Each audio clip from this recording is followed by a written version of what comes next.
E depois de muitos anos de pesquisas e conversas em inglês dos cientistas, eles descobriram que no nosso corpo já formado ainda sobram algumas células-tronco com alta capacidade de multiplicação e que nunca envelhecem. Mas elas não são tão poderosas quanto as células-tronco embrionárias. Enquanto as células de um embrião conseguem gerar qualquer tipo de célula a qualquer momento, essas que sobraram, as células-tronco adultas, são programadas para gerar apenas um grupo de células. Vamos para a nossa medula óssea, a parte interna dos ossos que funciona como um berçário para as células do sangue. Lá vive um tipo de célula-tronco adulta, que quando se multiplica, só pode gerar células especializadas do sangue e do sistema imune. As células-tronco da medula óssea são um banco de reserva, sempre produzindo células novas para substituir aquelas que estão velhas ou que morreram em alguma situação anormal. Um processo parecido também acontece em outras regiões do corpo. No caso de dano a órgãos como intestino, pele e fígado, as células-tronco adultas estão ali para gerar células novas e assim regenerar a lesão. Incrível, não é mesmo? É como se nós tivéssemos dentro do nosso próprio corpo a solução para qualquer lesão ou doença, antes mesmo delas acontecerem. Mas não é essa maravilha toda. Primeiro porque os cientistas ainda não sabem se todos os órgãos do corpo têm células-tronco. E outros podemos dizer com certeza que tem uma quantidade muito pequena. O sistema nervoso, por exemplo, depende das células-tronco que estão concentradas em duas regiões do cérebro. Elas não são suficientes para renovar danos massivos no cérebro e muito menos nos nervos que estão espalhados pelo corpo. Imagine que o Lucrécio sofreu um acidente de carro e com o impacto ele teve a medula espinhal lesionada. Dependendo do ponto que aconteceu e da extensão da lesão, Lucrécio pode perder o movimento das pernas para sempre. Os neurônios que não foram danificados pelo impacto e estão ali próximos da lesão são células maduras, incapazes de se multiplicar para substituir os neurônios danificados. É para solucionar casos como o do Lucrécio e vários outros em que órgãos estão danificados que a ciência quer usar o poder das células-tronco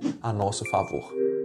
Se nós temos uma lesão que o organismo não consegue regenerar, talvez seja o caso de inserir ali na lesão algumas células-tronco que consigam fazer isso. E é aí que entram as células-tronco embrionárias, capazes de gerar qualquer tipo de célula do corpo. Mas como retirar células de embriões para regenerar lesões? Isso não é fácil, envolve questões éticas, pois você precisa destruir o embrião para retirar células. Envolve o risco das células-tronco injetadas no corpo migrarem para o lugar errado e gerarem um tumor no paciente, já que elas podem se multiplicar indefinidamente. E ainda tem o risco de rejeição pelo organismo da pessoa que vai receber o tratamento, já que as células vieram de um outro organismo. Para minimizar esses problemas, só se a célula-tronco vier da própria pessoa que está precisando da terapia. Foi daí que surgiu a ideia de aproveitar as células do cordão umbilical.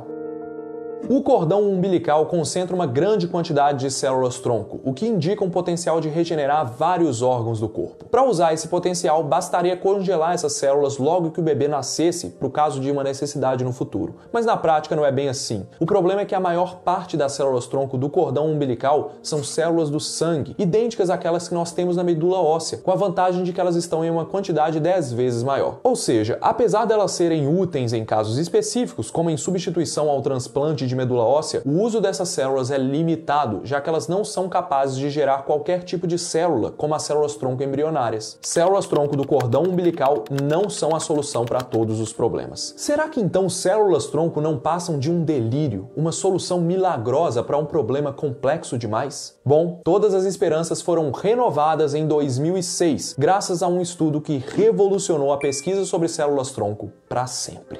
Até 2006, a única maneira de produzir qualquer célula especializada do corpo era retirando células-tronco de embriões ou do cordão umbilical de recém-nascidos. Mas essa dupla aí resolveu mudar isso. Os cientistas japoneses Kazutoshi Takahashi e Shinya Yamanaka já sabiam que as características das células-tronco vinham de pelo menos 24 genes responsáveis por impedir o envelhecimento, ativar a multiplicação e proteger o DNA de possíveis danos. Genes esses que são inativados assim que a célula-tronco se transforma em uma célula especializada. A partir daí surgiu uma hipótese. Olha a pesquisa dos caras. Será que uma célula adulta que tiver esses genes ativados também poderia virar uma célula-tronco? Para desvendar esse mistério, Takahashi e Yamanaka pegaram células da cauda de camundongos adultos e ativaram 4 desses genes de células-tronco. É como se eles tivessem reprogramado o DNA das células. Depois, essas células foram injetadas em embriões de camundongo e o resultado foi impressionante. Elas deram origem às células de todos os órgãos do embrião: coração, sistema nervoso, fígado, pele, tudo formado a partir de células retiradas de um animal adulto. Essa revolução solução marcou a ciência, porque ela comprovou a hipótese de que dava para induzir qualquer célula do corpo a agir como uma célula-tronco tão poderosa quanto as células-tronco embrionárias. O que significa que todos nós temos, dentro do DNA das nossas células,